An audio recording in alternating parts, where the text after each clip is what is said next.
Salut la gang, de retour pour un 87e épisode de Success Factory avec nul autre que Chanel Alpin. Ça vous dit peut-être de quoi ce nom-là? Sinon, allez voir TikTok puis allez voir leur page Alpin Gauthier. C'est une avocate, d'une firme d'avocate, d'une entreprise familiale.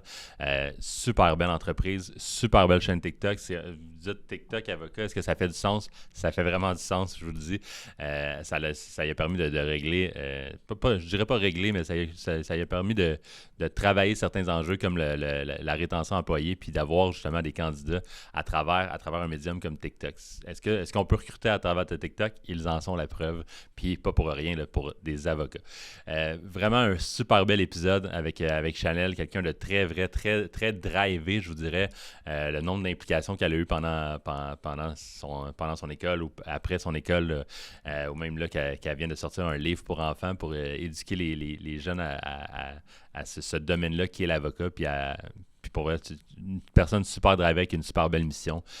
J'ai aucun doute que vous allez avoir aucune misère à terminer cet épisode-là parce que c'est vraiment une super invitée. Fait que sans plus tarder, je vous laisse entre les mains de Chanel Alpin et de moi-même. Bon épisode, la gang. Chanel, on voit un petit peu ton visage de plus en plus, entre autres sur les réseaux sociaux, sur TikTok particulièrement, qui est une plateforme que tu sembles bien maîtriser.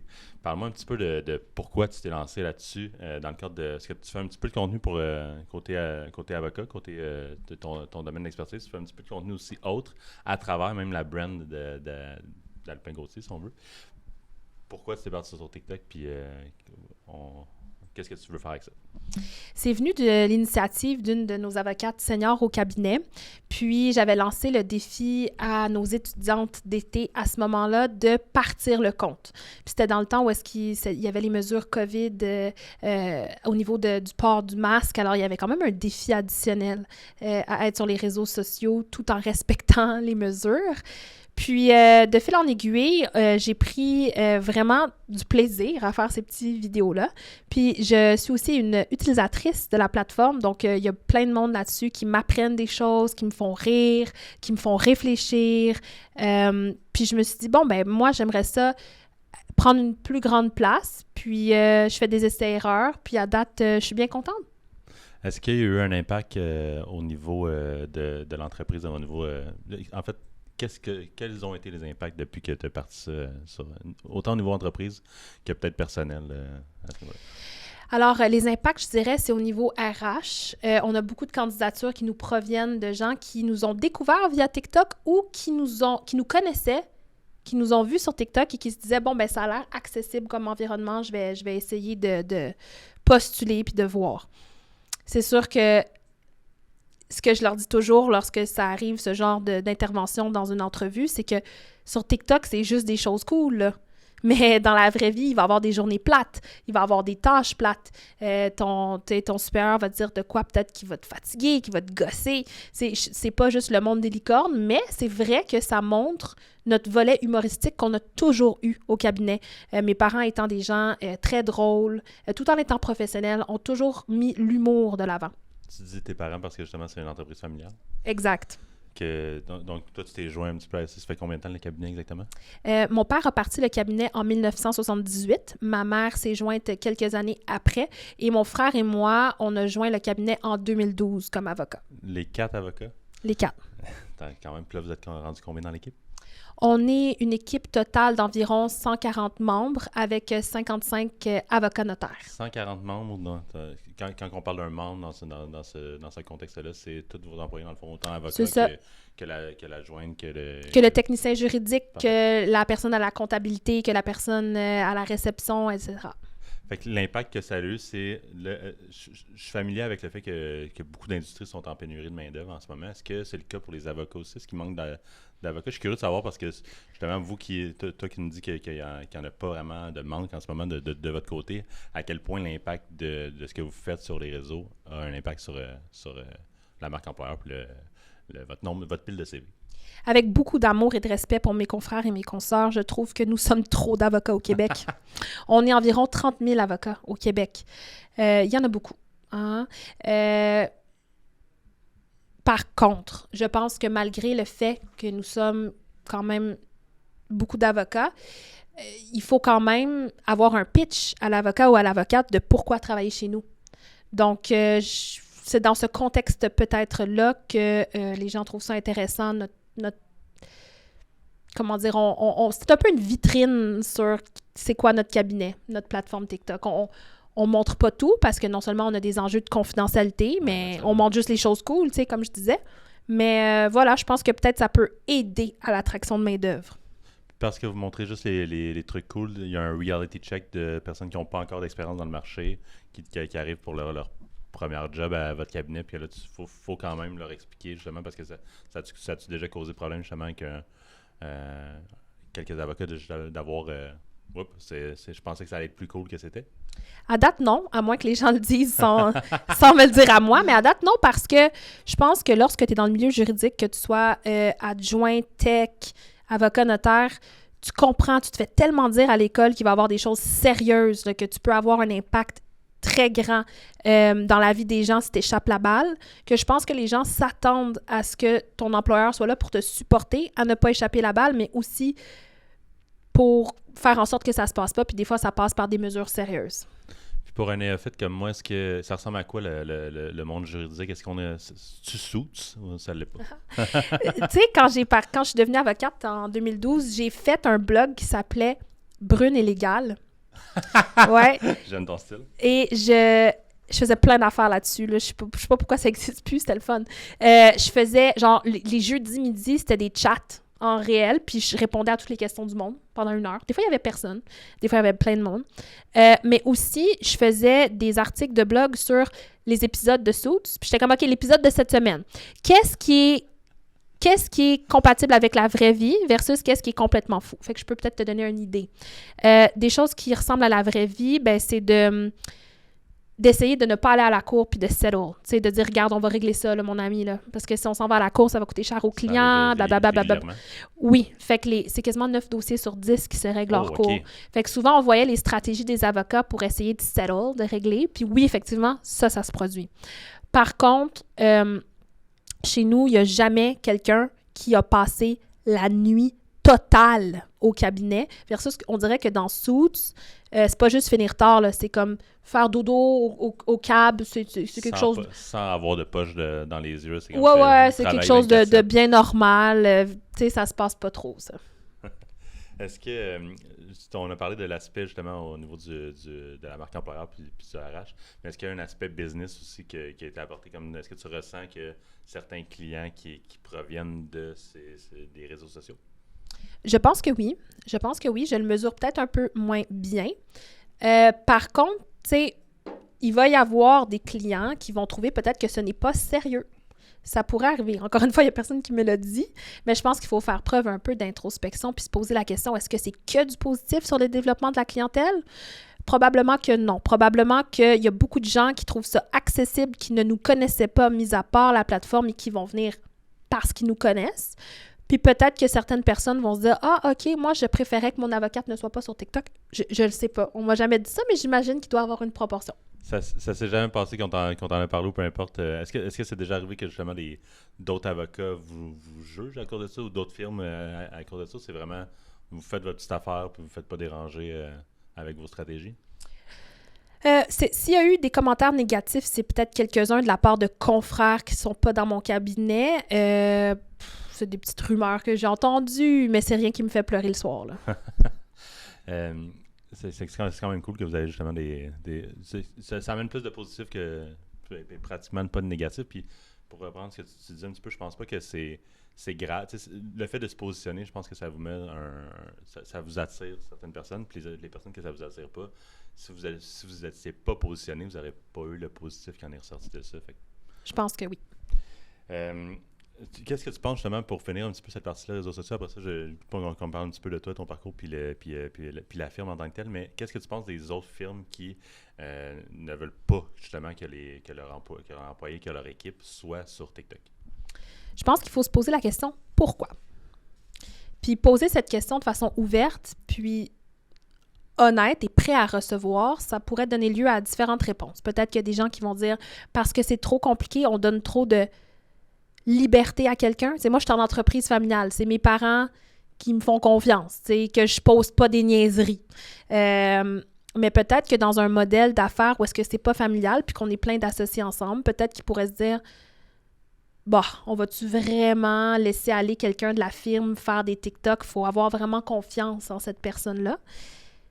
Puis, si on lui laisse pas la pleine confiance à cette personne désignée au nom de l'entreprise, ça va être tellement beige que ça va être pourri finalement. On sait de quoi on parle, là. Il y a plein d'entreprises qu'on voit que c'est tellement corporate, leur TikTok, que c'est comme on va laisser faire, je pense. Mais Qui n'ont pas de couleur, là. Ben, c'est beige, ça. comme tu dis. Exact. Fait que je pense que il y a aussi des gens qui doivent avoir des enjeux par rapport à la sécurité. Fuite d'informations, peut-être. Qui est très actuel comme sujet là, par rapport à TikTok. Ouais, mais moi, j'ai appelé le barreau, puis j'ai posé la question. Moi, je parle beaucoup avec le barreau du Québec. Info déonto, là, je suis friends avec eux parce que moi, c'est très important pour moi, la déontologie. Hein. Non seulement j'essaie de donner de l'info sur TikTok, mais j'ai toujours un code de déontologie à respecter. Puis lorsqu'il y a eu des craintes, puis que le médecin de TikTok, mettons, s'est fait empêcher d'avoir TikTok, ben j'ai appelé le barreau, puis j'ai dit, OK, on peut-tu décortiquer ensemble quels sont les risques? Je veux comprendre quels sont les risques. Puis on en est venu à la conclusion que c'était correct la façon qu'on l'utilisait, puis que ça ne représentait pas un risque sérieux à ce stade-ci. Mais il faut toujours monitorer, puis il faut toujours se poser la question, est-ce que c'est déontologique, nos agissements sur les réseaux sociaux, puis est-ce que c'est positif pour la firme? Parce que c'est important, parce que tu représentes plus que ta firme un petit peu, puis c'est cool, que je pense que c'est tout à ton honneur de le faire avec c'est l'ordre, j'imagine? Oui, c'est mon ordre. Ouais. Donc, de justement s'assurer que ça soit good, parce que quelqu'un qui va regarder de quoi que tu pourrais avoir dit, ça peut avoir un impact justement sur tout le reste de la profession, tout le reste de tes confrères. Fait que je pense que c'est important de le faire, surtout dans un contexte d'avocat et tout. Parlons un petit peu de la ferme, justement. Tu disais que c'est une entreprise familiale qui est quand même là depuis un bon bout. Là, c'est 78, je calcule vite, mais... 45 ans. 45 ans. Quand même puis vous êtes quand même rendu un bon nombre. Là. C'est quoi toutes les forces de cette équipe-là présentement? C'est quoi d'un peut-être juste parler de quel genre de droit vous exercez. Puis après ça, c'est quoi? Qu'est-ce qui fait... pourquoi votre équipe est une bonne équipe? Donc, quel genre de force qu'on a, c'est, je dirais, la multidisciplinarité. Donc, on n'est pas un cabinet spécialisé uniquement en droit familial, par exemple, ou uniquement en droit des affaires. On fait pas mal de tout, sauf. Donc, on fait plusieurs domaines de droit, plus d'une quinzaine de domaines de droit, puis ça fait en sorte qu'un client peut être chez nous et être servi vraiment tout sous un même toit. Puis ça, je pense que c'est apprécié, surtout dans des moments où est-ce que tu vis des enjeux juridiques, tu as envie que la firme envers laquelle tu as confiance puisse s'occuper de tout. Tu n'as pas de faire barouetter. Un one-stop shop. Exactement. Donc ça serait de un. De deux, je pense qu'on a un beau mix entre des seniors, donc les gens qui ont plus d'expérience, et les juniors. Moi, j'aime ça, avoir des juniors qui sortent de l'école, qui sont fresh dans leurs connaissances, puis qui sont vraiment pleins d'enthousiasme, mais il faut les calmer avec la sagesse des seniors. Puis moi, ça m'est arrivé à plusieurs reprises d'être très certaine de moi. Puis de la façon que ça fonctionne, le contrôle de qualité au cabinet, il faut que tu ailles voir un senior avant de sortir une opinion, une stratégie, etc.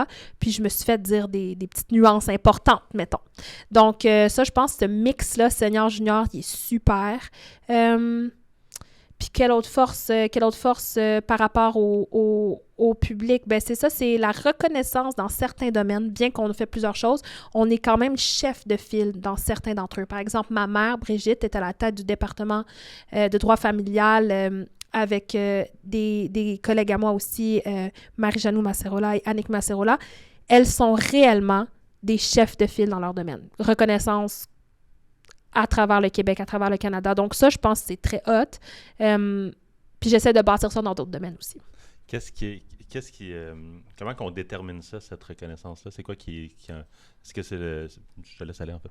Dans le fond, tu as différentes reconnaissances externes, comme dans le domaine juridique, la publication Best Lawyers in Canada.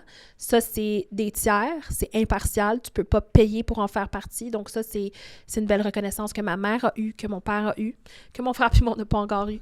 mais il faut quand même être big, là. Un petit son de jalousie. Ouais, il faut quand même être big pour avoir ça. On n'est pas encore là, Maxime et moi. Jalousie bien placée. Ouais. Compétitive. C'est ça. Puis aussi, une autre reconnaissance, c'est quand tes clients te réfèrent. OK. Quand tes clients te disent « Regarde, il faut que tu ailles voir cette avocate-là » ou quand les autres avocats te réfèrent, ça, c'est de la belle reconnaissance. Puis ce top-là de Best Lawyers est établi justement comment? Parce que j'imagine qu'il ne doit pas avoir un jury qui s'en va voir absolument tous les cas ou toutes les stratégies et tout ça. C'est d'autres avocats de d'autres firmes qui votent de façon anonyme et impartiale. OK. Donc, vraiment, tu ne peux pas t'acheter ton nom là-dedans. Il faut que tu te sois démarqué dans ton domaine. Je vais revenir aussi sur un autre point que tu parlais tantôt sur l'aspect des jeunes que vous aimez avoir dans l'entreprise. Pour quelles raisons? Bien, des jeunes, pour quelles raisons? Je dirais parce que c'est le futur. Hein? C'est le futur, c'est investir dans la relève. Je pense que ma réponse, c'est ça. Ma question est peut-être un petit peu curieuse, mais c'est parce que j'ai l'impression que dans un domaine justement comme le droit, l'expérience doit être extrêmement valorisée parce que le plus de cas que tu vois, le plus que justement tu peux, t'as plus d'outils pour gagner, les repères que tu as. Alors que quelqu'un de jeune, justement, c'est même si tu as faim, tu dois avoir cette expérience-là. Est-ce qu'il y a ça parmi les jeunes avocats d'avoir cette faim-là? Puis comment ça se traduit pour justement balancer le fait du manque d'équilibre? Tu as dit que vous le faisiez bien à travers votre équipe, mais je suis curieux de savoir si ça se passe comment. Bien, c'est que peut-être le jeune qui arrive à étudier, a fait des choix de cours ou des études spécialisées dans un domaine récent, intéressant, par exemple, droit des technologies de l'information, droit de l'environnement, droit de la sécurité de l'information, que quelqu'un qui est d'expérience, oui, a en ayant travaillé là-dedans puis donnant de la formation, mais tu peux, même si tu es jeune, aller te chercher des connaissances qui font en sorte que même si tu n'as pas beaucoup d'années d'expérience, tu tires ton épingle du jeu. Et si tu as un bon cerveau juridique, tu auras quand même ta place, même si tu n'as pas 10 ans, 20 ans, 30 ans d'expérience. Il faut juste, selon moi, que tu reconnaisses les moments où est-ce que tu dois aller chercher du mentorat. C'est fascinant. Est-ce qu'il y a des nouveaux domaines, justement, qui sont en éclosion récemment? Puis y en a-tu parmi ceux-là que vous êtes en train d'essayer de développer? C'est sûr que tout ce qui est propriété intellectuelle à l'ère de l'intelligence artificielle, c'est intéressant. C'est intéressant pour les avocats parce que on se pose la question qui est le réel auteur. Ça amène des réflexions qui nous alimentent vraiment comme si on est des petits nerds des fois, là. Mais c'est ça. Ça veut pas dire que c'est ma job au day-to-day de me poser ces questions-là, mais ça m'intéresse. Puis c'est des nouvelles questions qu'on se posait pas lorsque j'étais sur les bancs d'école en 2011. Est-ce que c'est des discussions de corridor ou vous faites des brainstorms là-dessus des fois pour savoir un petit peu qu'est-ce qui se passe de nouveau, des lunch and learn ou des trucs de ça? Oui, on a tout ça. On a des lunch and learn, on a des rencontres de département, on a de la formation continue, c'est pas ça qui manque dans les cabinets d'avocats, mais veux pas, quand tu es vraiment intéressé par quelque chose, tu vas ajouter à ça la rencontre de la discussion de corridor ou tu vas même prendre ton temps Si tu es vraiment passionné, là, tu vas prendre des fois du temps dans ta vie personnelle pour lire sur quelque chose qui t'intéresse sincèrement, même si ça n'a pas d'impact sur ta réunion de lundi matin 9h. On dirait que ça fait partie un petit peu de vos valeurs, parce que tu me parles à travers, justement, toi, qu'est-ce que tu en penses, mais j'ai l'impression que dans ton équipe aussi, c'est une de vos valeurs de comme la curiosité, je dirais pas de dépassement, mais peut-être que oui aussi, mais dans le sens d'en apprendre plus, de comme être à la fine pointe là, de oui. l'histoire. Puis ça va dépendre des départements, dans le sens que même à l'intérieur du cabinet, on rit un peu d'entre nous, mais le corpo est dépeint vraiment par les gens de familial comme du monde plate, mais que tu as besoin dans les dossiers. Bon. Puis en familial, ben pour être bon, c'est un peu une mission parce que c'est les enfants avec lesquels c'est avec les enfants que tu dois avoir en tête quand tu travailles en familial, tu dois avoir toujours leur meilleur intérêt, puis ça a comme cet impact humain, cet impact cet aspect mission que peut-être en corpo, on n'a pas quand on ouvre un livre de minutes. Mais chaque département a son petit aspect de passion, puis ça dépend qu'est-ce qui t'intéresse. C'est ça. Son petit dada. C'est ça. Qu'est-ce qui te drive, toi? Moi, j'ai commencé en fiscalité parce que je pensais que c'était ce qui m'intéresserait le plus. Puis je savais que c'était le domaine qui était considéré comme le plus difficile. Alors, ça me donnait un challenge. J'ai forcé mon frère à aller là-dedans aussi. On a démarré le département de fiscalité du cabinet. Puis après, j'ai réalisé que c'était des chiffres. Puis que j'étais comme, ouf, lourd. Donc, puis en plus, respect pour mes collègues fiscalistes, c'est que tu peux jamais être bien. Tu peux jamais te dire « Ah, OK, ça, c'est ça, parfait, je le sais. » La loi constamment, genre à chaque année, à chaque budget. Les interprétations des différentes agences changent tout le temps des évolutions. C'est tellement un domaine qui est complexe et en évolution que tu n'es jamais comme en mode pilote automatique. Puis c'est pas que je suis paresseuse, mais à un moment donné, tu veux juste comme savoir qu'est-ce que tu fais un petit peu. Alors là, j'entendais mon père dans son bureau faire du droit de la franchise, puis il me dit « Viens dans mes rencontres ». Je suis allée, puis j'ai vraiment apprécié l'aspect business et c'est comme ça que maintenant, je fais que ça. Est-ce que à travers ça, certains styles de cas qui te passionnent plus c'est quoi? J'imagine, parce qu'à travers, peu importe la job, souvent, tu vas en aimer un 80% puis un petit bout qui est moins passionnant. C'est quoi? Quel genre de cas que tu reçois et tu es comme « Yes, ça me tente. On le fait live. » J'ai reçu un appel cette semaine d'un franchiseur établi au Canada qui a des centaines de points de vente puis qui dit « OK, là, ben, il me parle en anglais, évidemment. Il est comme « OK, là, let's go. Cette année, on pénètre le Québec. » Puis ça, j'étais comme « Let's go. » Fait que c'est un mandat incroyable pour moi parce que c'est un mandat non seulement juridique, parce qu'on a des lois différentes au Québec que du reste du Canada, mais c'est aussi un mandat de développement. Donc, ça fait appel à mon cerveau juridique en franchise, mais aussi à toutes les connaissances terrain que j'ai dans ce domaine-là. Qui tu dois connaître, tu dois être membre de quoi, tu dois aller où, quel banquier avec lequel tu dois faire affaire. Ah, tu veux aller là, ah, c'est tel banquier qui va fitter avec toi. C'est tout cet aspect-là qui m'intéresse beaucoup. Donc, ça, c'est le genre de mandat qui me passionne. Mais ça, on dirait que ça dépasse l'aspect légal. On dirait que ça me rend même dans la consultation pratiquement. Des fois, on se pose la question, ma famille et moi, est-ce qu'on est plus entrepreneur ou avocat? Ça dépend. Oui, c'est ça. Les deux. Mais oui, tu sembles avoir cette fibre entrepreneuriale-là aussi, de par le fait que tu es parti du département fiscaliste aussi. Est-ce que c'est. Mais là, en contrepartie, c'était quand même dans le nid familial un petit peu de l'entreprise que tes parents ont parti. Est-ce que tu as un rêve de partir d'autres entreprises que ça aussi? J'en ai parti d'autres. T'en as parti d'autres? Oui, j'en ai parti d'autres. On fait un petit segment là-dessus.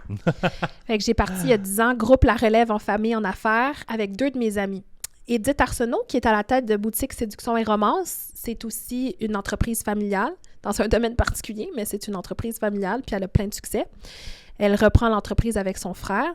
Et mon ami Alexandre Raymond, qui lui est chasseur de tête, tout comme son père, qui avait été les 2 présidents de la Jeune Chambre à Montréal. Puis on s'était rencontrés, puis on se disait, OK, nous, on n'a pas fait des startups, mais on n'est pas des employés, on est des repreneurs d'entreprises familiales.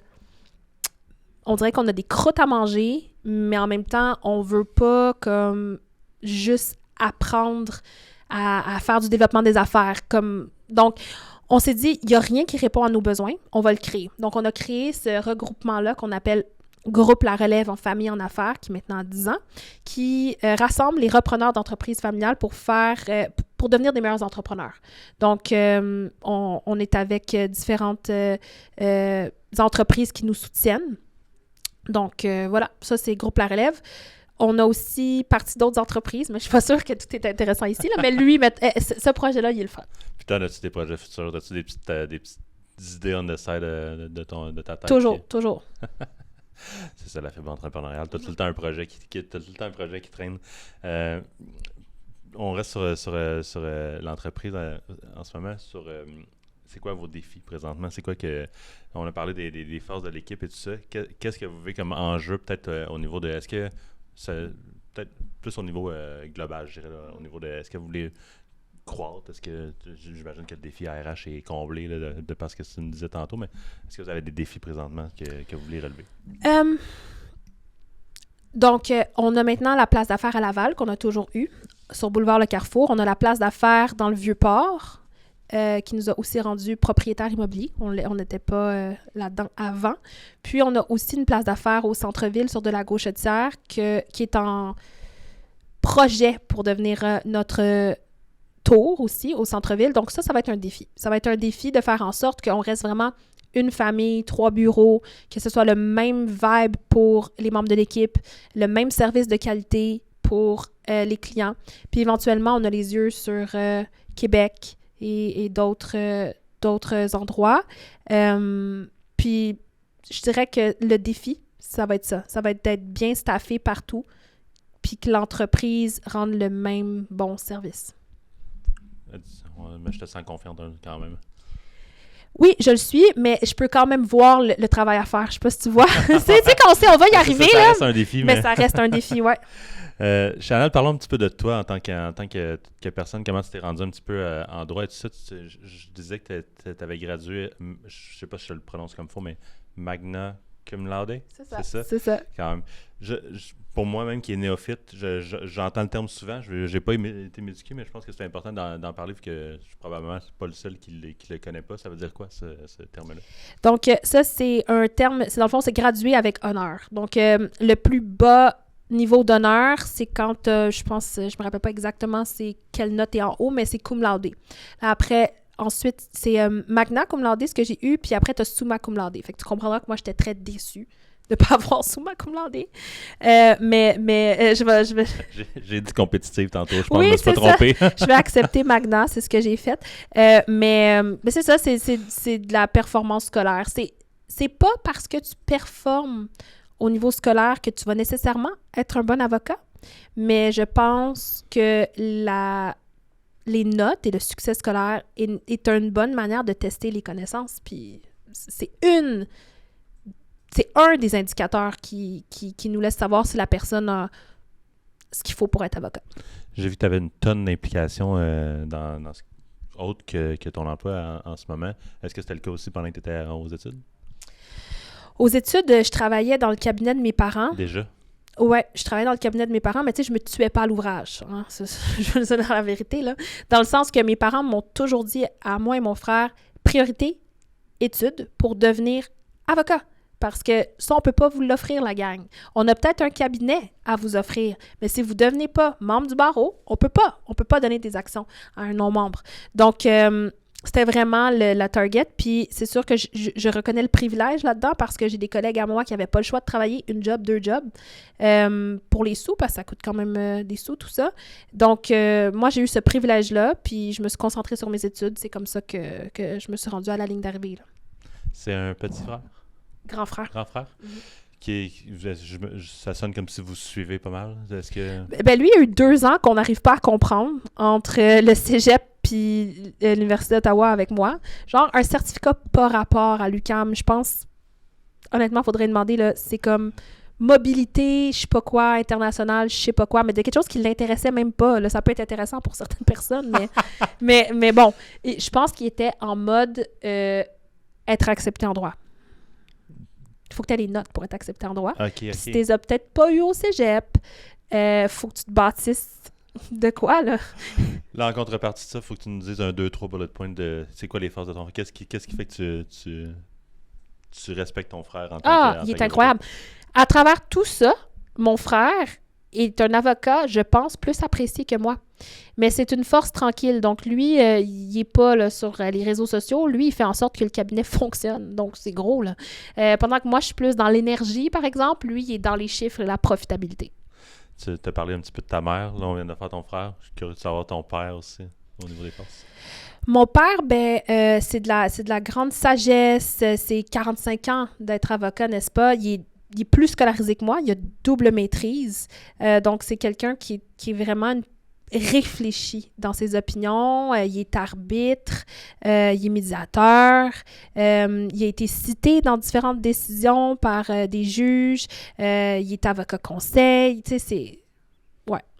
Est-ce que c'est un... Je savais pas que ça pouvait être un potentiel honneur, là. C'est toi en parlant qui me le fait penser, mais de citer un autre avocat dans des cas, c'est quelque chose qui est quand même reconnu. Ah, c'est ça que tu parlais dans le fond tantôt pour... citer, ça fait partie de ça, les best lawyers, ou c'est vraiment non, en référence? c'est deux choses différentes. Plus en référence. Hein. Fait qu'entreprise familiale, ça arrive que ça va bien, ça arrive que ça va pas bien. Dans votre cas, j'ai l'impression que ça va super bien.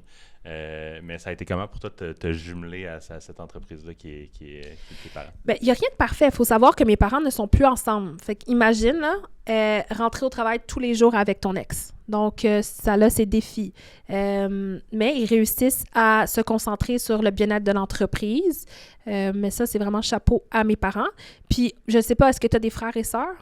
C'est une question difficile. Genre, Comment ça peut... C'est oui, c'est non? C'est très reconstitué, tout ça. Fait que 0 du même père et de la même mère, mais reconstitué. Fait que je peux dire 0 ou 7. Fait que c'est compliqué comme cas. OK. Je ne vais pas poser la plus facile. mais toi, tu te considères oui ou non dans la réponse, mettons? C'est oui. OK. Je te dirais que je suis assez proche de 2 de mes frères, 2 de mes sœurs.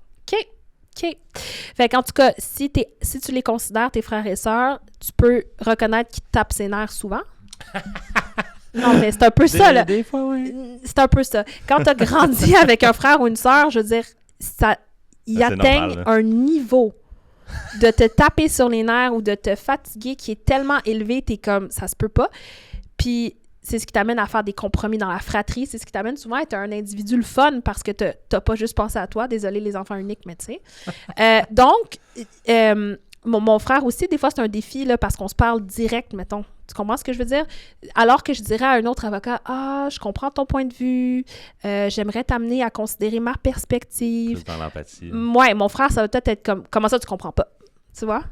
Mais ça, je pense que c'est l'effet de proximité. Mm-hmm. Parce que, puis pas juste de frères et sœurs, là, je suis en entreprise associée avec Maude. Puis tu sais, là, ça fait un bon 4 ans qu'on se connaît. Puis l'effet de proximité, là aussi, c'est rendu ma belle-sœur là, depuis le temps. Je te raconterai cette histoire-là. Mais on a un effet de proximité aussi. Puis ça va être ça aussi de temps en temps, les phrases de ça est un petit peu plus direct. Puis ça, moins dans la dentelle. On dirait qu'il y a un petit peu un aspect d'attente aussi qui est là de comme on monte en même temps. Fait que là, ça vient d'un bord puis de l'autre, là, on va pas se mentir. Puis de comme, oh non, ben non, oui, arrive. C'est ça. Mais en même temps, il y a toute la confiance. Comme je pourrais laisser mon frère, puis je suis sûre que toi, c'est une bonne partner, comme je sens que tu la trouves bonne. Quand tu trouves ce partenariat-là avec quelqu'un, là, moi, je laisserais mon frère, sans l'avoir coaché du tout, représenter mes intérêts dans plein de projets. Mais c'est ça. C'est carrément ça. C'est vraiment un aspect de proximité qui fait en sorte que t'es il y a comme une certaine efficacité qui en ressort, si on veut, puis qu'on n'a pas besoin de cette empathie-là parce qu'on sait qu'on va se parler encore tantôt, puis c'est pas un manque de respect, c'est juste notre relation qu'on a. Ouais. On a parlé de je t'ai mené vers tes implications tantôt vers l'école, mais là, en ce moment, t'en as beaucoup. De ce que je lisais là, à travers ma petite recherche LinkedIn puis en ligne. Tu viens c'est bientôt ton livre comment tu trouves le temps là, de faire ça? La beauté de la chose, c'est que je suis bien moins impliquée qu'avant. Donc, au début de ma carrière, les 5 premières années, j'étais partout, là. Partout. Dans les 5 jours de la semaine, là, je soupais pas vraiment chez moi. Fais-moi aller en bullet point, c'était où? C'était partout, là? Ah, j'étais où? J'étais au Jeune Barreau, j'étais présidente de la Jeune Chambre de commerce de Laval, j'étais dans les différents cocktails de l'Association de planification fiscale et financière, j'avais partie de la division lavalloise du Canadian Tax Foundation, j'avais été sur un comité à la demande de Revenu Québec pour analyser le nouveau code de procédure civile, puis j'en oublie, là, tu comprends? Donc ça, c'était... Moi, j'avais... Tu prennes ta respiration. Ouais, c'est quoi? Je vais prendre un petit verre d'eau. Un petit verre d'eau, ça serait pas de trop. Surtout là-dessus. En même temps d'essayer de devenir bonne avocate, parce que tu n'es pas bonne avocate jour 1, là. Faut que tu le deviennes. Donc, ça, c'était parfait pour starter mes affaires. Mais là, je dirais que j'ai envie de plus me poser puis choisir vraiment des choses qui m'intéressent. Ben parce que je l'ai trop fait au début. Je les ai faites, les cocktails. Je les ai faites. Ah, moi, là, si tu veux me tuer maintenant, tu me remets dans les situations dans lesquelles j'étais début vingtaine. Dans un cocktail, où est-ce que tu dois aller voir le monde. « Hey, salut, qu'est-ce que tu fais là? Qu'est-ce que tu fais dans la vie? Ah, cool! » Je peux plus. Faut que je serre la main qui va me mener quelque part. Je peux plus. Vite. Faut que je rencontre 20 personnes dans la prochaine demi-heure. Je suis plus capable. Je l'ai tellement fait, par contre. Je l'ai tellement fait. Ouais, je vois ça. Mais qu'est-ce qui te... Est-ce que c'est parce que t'es brûlé ou c'est parce que t'as fait le tour? Je pense que c'est les deux. Mais attends une seconde, c'est là où est-ce qu'on ramène TikTok. OK? Regarde bien. Je m'impliquais un petit peu moins dans la business que mon frère en termes d'heures. Puis là, j'ai dit, tu sais quoi? Il faut que je compense d'une autre manière. Fait que je me suis dit, est-ce que l'impact que j'ai dans une entreprise est vraiment réduit au nombre d'heures? La réponse est non. Donc, je me suis dit, comment créer... Je voulais plus aller dans les cocktails. Ça me tentait plus. Fait que comment rencontrer autant de gens puis développer autant d'affaires, parce que every day is day one pour moi quand même, là, c'est pas parce que je suis allée de faire des cocktails que j'ai pas besoin de clients. J'ai toujours besoin de clients. Mais comment le faire sans me brûler?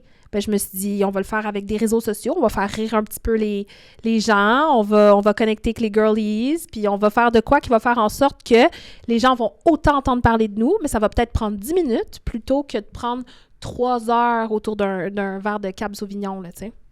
Puis ça a l'air d'avoir fonctionné. Puis en plus, je pense que tu as du fun là-dedans. Il y a quand même du fun, ouais. Qu'est-ce qui te rend ça le fun de faire ça?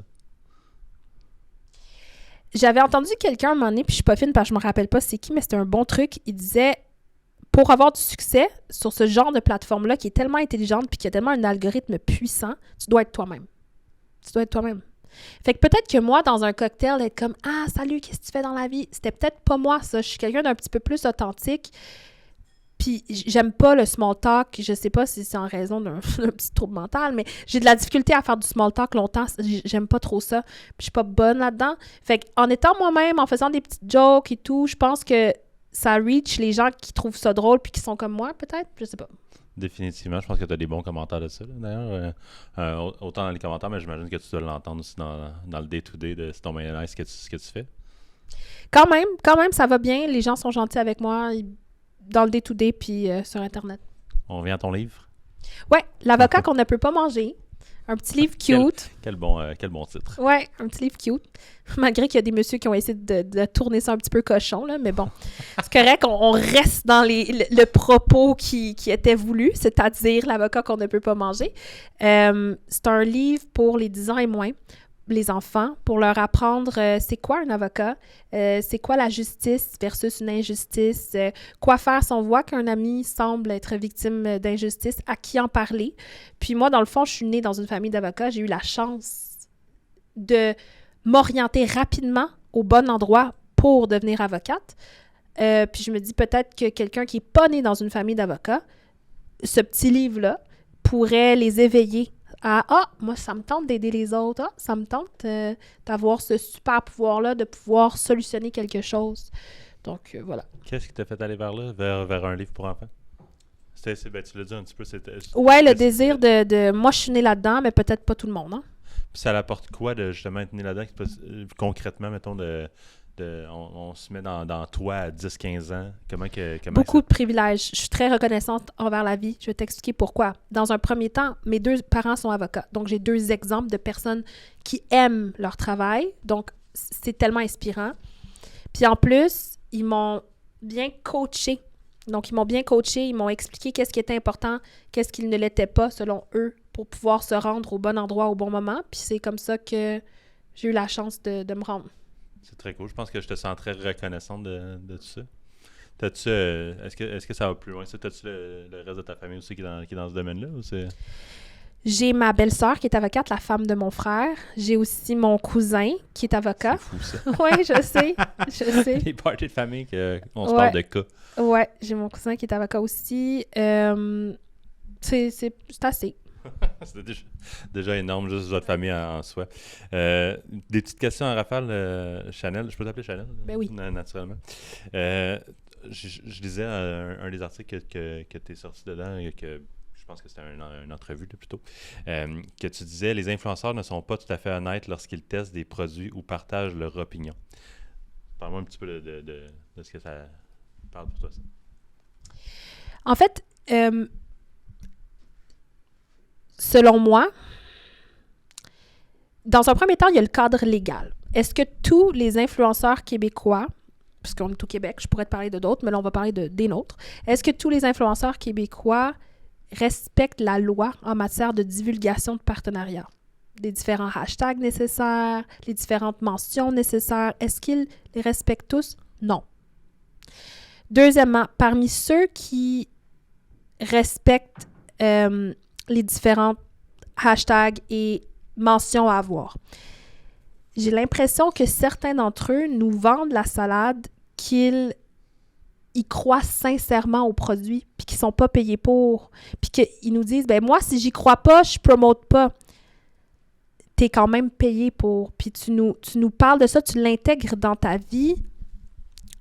Tu l'intègres dans ta vie comme si c'était naturel, puis tu n'avais pas un biais.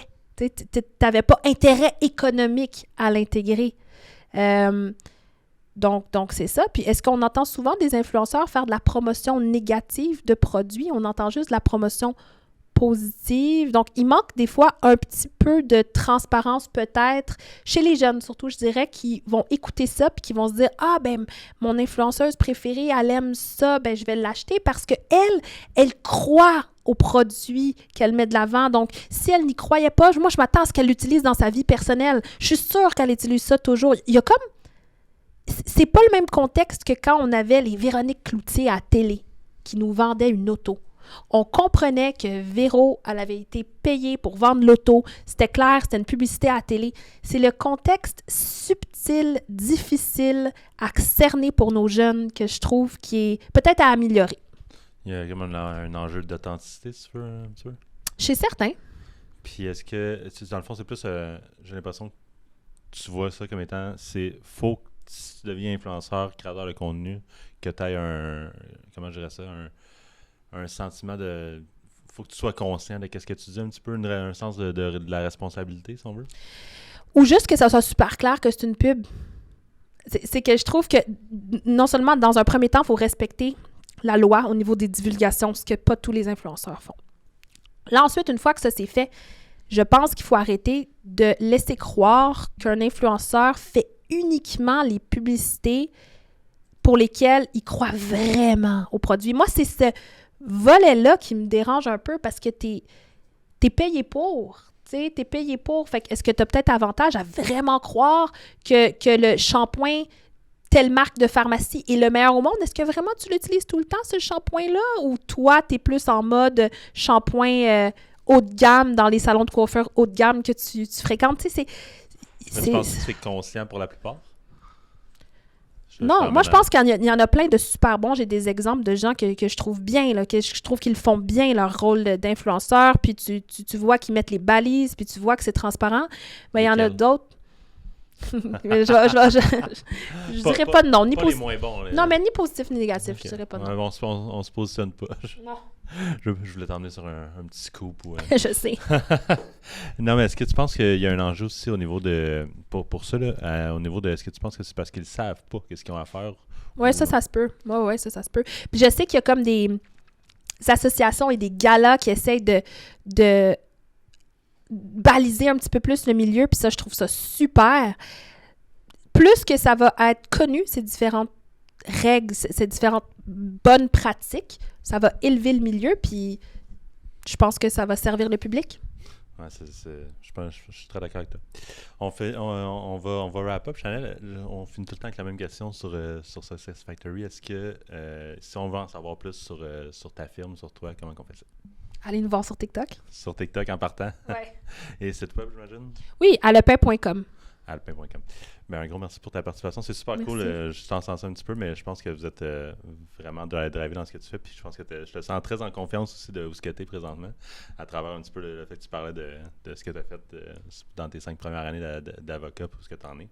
Puis c'est tout à ton honneur de vouloir justement de te positionner sur des enjeux sociétals un petit peu quand même, il faut le dire, là, à ce niveau-là. Puis que tu aies le goût de faire avancer les choses, je pense que c'est cool. Merci beaucoup de m'avoir invité. Yes.